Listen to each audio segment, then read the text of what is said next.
বলটা আমার লগে লগে এর এবে বিটনা মারবি। বল সিনেমার বাইরে বাড়াম। আরে সাল্লা ওটা সিনেমা না, ওটা সীমানা হইবো। তুমি রেফারি কই গেছে? আর ওটা রেফারি হতো না তো, ওটা আম্পায়ার হইব।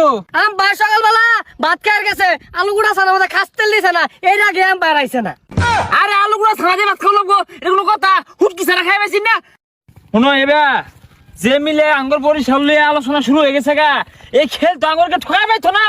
যাই ছক্কা চার মারবি, ছক্কা যা। আইজা কেউ রে ছাড় দিতাম না। বলের পিঠটা যে ঘুরা ঘুরতে পারবাম। আই বল কর। বলার বল করার জন্য প্রস্তুতি নিচ্ছেন এবং বল করলেন। ব্যাটিং এ কি করছে? বল গিয়ে সোজা স্টাম্পে। Out out. এখান দেয় বা ভাই কি আর আউট? দৌড়টা মেরে কোন আউট? আমার ব্যাটিং এসে সব ব্যাটিং করতেছে, চক্কে দেয় না। বলিং খারো বেটা জর্মের বল হরা ঠিক আছে। আমার ব্যাটিং এ চশমা মুছে চক্কে দাও না, দৌড় মেরে মিলে আমারও